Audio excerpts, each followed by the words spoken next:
Hello students, आज का जो हमारा टॉपिक है वो है एक्सरे। अब हमारा सबसे पहला सवाल ये है कि एक्सरे होता क्या है। एक्सरे ये है कि जब हम बॉडी में से रेडिएशंस पास करते हैं तो हमें एक इमेज मिलती है जो कि हमारे अंदर जो भी कोई मसला होता है उसके बारे में हमें बताती है।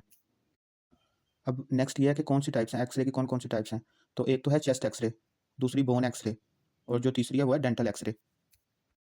अब नेक्स्ट है फंक्शन ऑफ एक्सरे। फंक्शंस में यह है कि हम एक्सरे को कैसे इस्तेमाल कर सकते हैं। एक तो ये है कि अगर हमारी कोई चेस्ट प्रॉब्लम है किसी को, जैसे निमोनिया हो गया, न्यूमोथोरेक्स हो गया, प्लूरल एफ्यूजन हो गया, तो उस केस में हम एक्सरे करते हैं। और दूसरा, यहाँ कोई हड्डी टूट गई है उस केस में हम करते हैं। और तीसरा ये है कोई जॉइंट प्रॉब्लम है जैसे अर्थराइटिस है, उस केस में करते हैं। या कोई डेंटल प्रॉब्लम है जैसे कि कैविटीज़ या इम्पैक्टेड टीथ हो जाता है, उसको निकालना होता है, उसके लिए कि उसकी जगह कौन सी है, उसकी शेप कैसी है, वो किस तरह वहाँ मतलब फंसा हुआ है। अब नेक्स्ट हमारा ये काम है कि हम एक्सरे को रीड कैसे करेंगे। तो एक्सरे पे हमें जो फाइंडिंग मिलेंगी, सबसे पहले तो हमें ये पता होना चाहिए कि कौन सा कलर हमें क्या बता रहा है। जैसे कि सबसे पहले हमें ना, अगर एक्सरे पे जो फुल ब्लैक जेट ब्लैक होगा ना, उसका मतलब है कि वो एयर को शो करता है, क्योंकि एयर में से रेडिएशंस नहीं पास करती, तो इस वजह से वो फुल ब्लैक बन जाता है। और उसके बाद हमें एक मिलता है वाइट। वाइट कलर जो होता है ना, वो हमें शो कर रहा है कि जैसे कोई कैल्सिफिकेशन है या कोई बोन हड्डी कहीं आ गया, वहाँ हमें वाइट मिलेगा। और तीसरा हमें जो मिलता है वो है ग्रे। ग्रे का मतलब है या तो वहाँ कोई सॉफ्ट टिश्यूज़ हैं या कोई फ्लूइड आ गया। इसके अलावा होता है डार्क ग्रे, ब्लैक से थोड़ा सा कम होगा, मतलब वो ग्रे टाइप होगा पर डार्क ग्रे होगा, वो हमें शो कर रहा है फैट। और जो फुल होगा ना, ब्राइट वाइट होगा, बिल्कुल साफ़ सुथरा होगा, वो हमें कोई फॉरेन बॉडी ऐसा कुछ शो करेगा। कोई मतलब बाहर से अगर किसी चीज़ ने किसी बंदे ने कोई चीज़ निगल ली है और वो गले में अटक गई है, और उस केस में हमने अगर एक्सरे कराया है तो हमें बिल्कुल वाइट शो होगा। आज जो फिर सबसे पहले हमने पढ़ना है वो है चेस्ट एक्सरे। अब चेस्ट एक्सरे टोटल 3 तरह का होता है। एक तो होता है फ्रंटल चेस्ट एक्सरे, ये इस तरह का इमेज हमें देगा। और दूसरा होता है लेटरल साइड पे, हम मतलब लेटरल एक्सरे होता है, वो इस तरह का इमेज हमें देगा। और एक और होता है वो है मैग्नीफाइड एक्सरे। उसमें ये होता है कि हम जूम करके ना जो स्मॉल एबनॉर्मेलिटीज़ है ना, उन्हें देखते हैं। अब इसमें जो ये बी हमें नज़र आ रहा है, ये बोन को शो कर रहा है। ये जो हमारी रिब्स है ना, रिब बोन है, उन्हें शो कर रहा है। एल फॉर लंग्स और एच फॉर हार्ट। अब हमारे पास कोई भी एक्सरे आएगा तो हम सबसे पहले उस एक्सरे में क्या देखेंगे। हमारे पास एक एक्सरे आया तो हम सबसे पहले क्या देखेंगे कि उसकी क्वालिटी कैसी है, कि वो अंडर एक्सपोज तो नहीं है, मतलब जो एक्सरेज उसमें से पास हो रही हैं वो कम तो नहीं पास हो रही। कम पास होगी तो हमारे पास कैसा इमेज आएगा, वो वाइट सा इमेज आएगा। ना इसमें हमें कोई फाइंडिंग्स मिल रही होंगी, ना हम उसमें कोई अबनॉर्मेलिटीज़ ढूंढ सकेंगे। या फिर हम देखेंगे कि ओवर एक्सपोज तो नहीं है, जैसे ये इमेज है, ये कौन सी है, ओवर एक्सपोज है। ये वाली इमेज है जो ओवर एक्सपोज है, इसमें हमें कुछ पता नहीं लग रहा। ना हमें ये रिब्स का पता लग रहा है जो इधर होंगी, और ना हमें कोई अबनॉर्मेलिटी इसमें मिल रही है, ना इसमें वेस्कुलेचर्स नज़र आ रहे हैं। और ये वाला कौन सा है, ये अंडर एक्सपोज है। जो दूसरा इमेज है ये वाला अंडर एक्सपोज्ड है। इसके अलावा हम देखेंगे कि जो एक्सरेज है जो पेनिट्रेट कर रही हैं उसमें से, बॉडी में से, तो वो ज़्यादा तो नहीं पास कर रही। अगर वो ओवर पेनिट्रेटेड है तो उसमें जो हमारा ये स्पाइन है ना, ये ज़्यादा विजिबल होगी। उसकी बिल्कुल देखें ना, शार्प लाइन्स आ रही हैं। ये दोबारा देखें, ये देखें, ये शार्प लाइन्स आ रही हैं। अगर अंडर एक्सपोज्ड है तो उसमें नज़र ही नहीं आ रही कोई भी स्पाइन। देखो बिल्कुल वाइट एरिया है, कोई भी चीज़ हमें पीछे बैक हमें स्पाइन नज़र ही नहीं आ रही। तो ये क्या होगा, ये जो ये वाली इमेज है ये है अंडर पेनिट्रेटेड, और ये है ओवर पेनिट्रेटेड। और जो ये फर्स्ट इमेज है ये है नॉर्मल। इसमें देखें प्रॉपर पेनिट्रेशन है रेस की, और दूसरा क्या है, ऑप्टिमल एक्सपोजर एक्स रेस का इन पे। एक तो ये हमें पता लग गया कि अगर तो क्वालिटी ऑफ इमेज देखनी है तो कौन कौन सी दो चीज़ देखनी है। एक, उनमें जो इमेज में हमें जो स्पाइन नज़र आ रही है ये ज़्यादा तो नहीं नज़र आ रही। अगर ज़्यादा नज़र आ रही है तो ये है over penetration of X rays. अगर कम नज़र आ रही है, अगर नज़र ही नहीं आ रही, तो ये है under penetration of X rays. अगर सही थोड़ी थोड़ी नज़र आ रही है तो ये है ऑप्टिमल एक्सपोजर।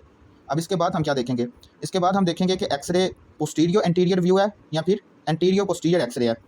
एंटीरियो पोस्टीरियर एक्सरे ये होता है कि बंदा लेटा है, मतलब उसका ना पोस्टीरियो एंटीरियर यहाँ ले नहीं सकते। मोस्टली जो हम हॉस्पिटल्स में यूज़ करते हैं या जो हमें एक्सरेस मिलते हैं वो पोस्टीरियो एंटीरियर होते हैं।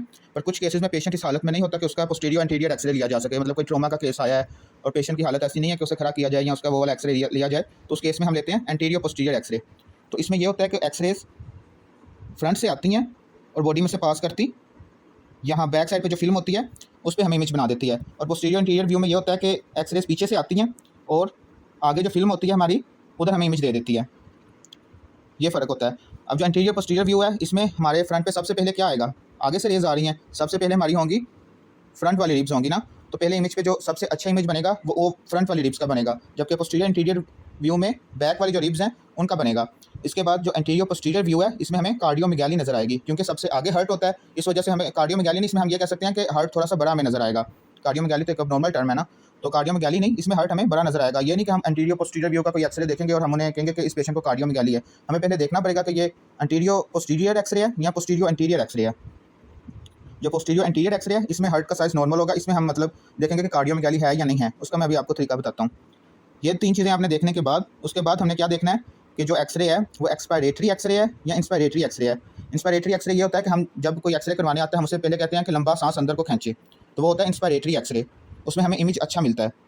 उसका हमें पता कैसे लगेगा, जैसे अगर पोस्टीरियर एंटीरियर व्यू है तो उसमें हम जो पोस्टीरियर रिब्स हैं ना वो सबसे फ्रंट पे होती हैं, और जो एंटीरियर रिब्स हैं वो सबसे लो, मतलब हमें उसका इमेज मतलब वो बहुत हल्की हल्की नज़र आ रही होती हैं। तो हमने एंटीरियर रिब्स को काउंट करना है, और अगर तो रिब्स ये वाला एंगल है, ये वाला एंगल ये 5 to 7 रिब्स के दरमियान आ रहा है तो ये इंस्पायरेटरी एक्सरे।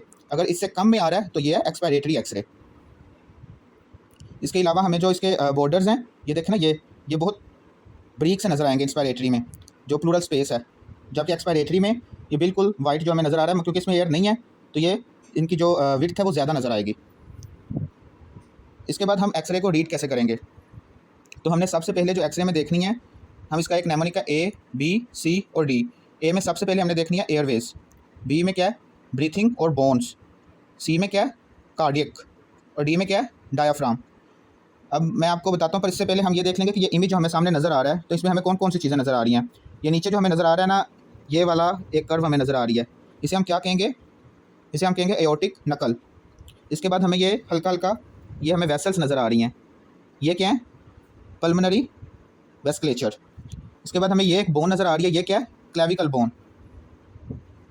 और ये वाला जो हमें बॉर्डर नज़र आ रहा है ये क्या है लेफ्ट वेंट्रिकल। और ये कौन सा है, ये कौन सा बॉर्डर है राइट एट्रियम का बॉर्डर है। अब इसमें अगर हमारे पास कोई एक्सरे आता है तो हमने पहले क्या बताना है, ये वाला जो हमारा एंगल है ना ये हमारा बहुत शार्प होता है, जो सही एक्सरे है जो बंदा सही है उसमें ये बहुत शार्प होता है। इसको क्या कहते हैं, इसको कहते हैं कोस्टोफ्रेनिक एंगल, हमने ये देखना होता है। और दूसरा कौन सा देखना होता है कोस्टोकार्डियक एंगल, ये है कोस्टोकार्डियक एंगल।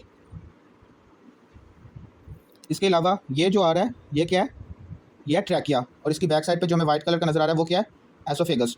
अब इसमें हमने कल पढ़ा था कि जो जहाँ फ्लूइड होता है ना वो वाली जो हमें इमेज मिलती है वो वाइट मिलती है, जैसे हार्ट है इसमें क्या है ब्लड फ्लूइड है ना, तो इस वजह से हमें ये वाइट मिल रहा है।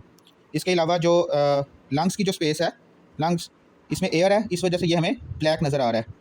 और ये जो बोन है, बोन में से एक्सरेज नहीं पास कर सकती इस वजह से ये वाली ये बोन है। इसके अलावा ये बोन है, ये बोन है, ये बोन है, ये भी है, ये क्या है ये रिब्स है ना, तो ये भी हमें वाइट नज़र आ रही हैं। ये हो गया, ये हो गया, ये क्लेविकल तो बिल्कुल सही नज़र आ रही है ना।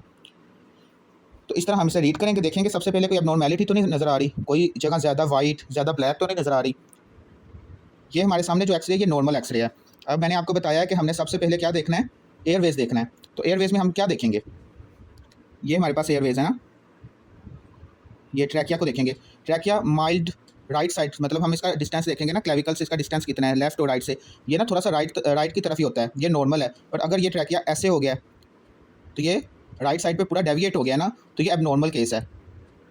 उसके अलावा हम बोन देखेंगे, इसमें से कोई रिब टूटी तो नहीं हुई, ये है, इसमें कोई रिब टूटी तो नहीं हुई। इसके अलावा हम ब्रीथिंग देखेंगे कि ये इंस्पायरेटरी एक्सरे है या एक्सपायरेटरी एक्सरे है। इसके अलावा हमने सी से क्या देखना है, सी से हमने देखना है कार्डियक, इसमें कोई कार्डियोमेगाली तो नहीं है। हम अब कार्डियोमेगाली कैसे देखेंगे, इसके लिए हमने सबसे पहले यहाँ से ये यहाँ तक का ये वाला डिस्टेंस मेजर करना है, हमने ये स्केल के साथ मेजर करना है। और इसके बाद यहाँ से ये यहाँ तक का,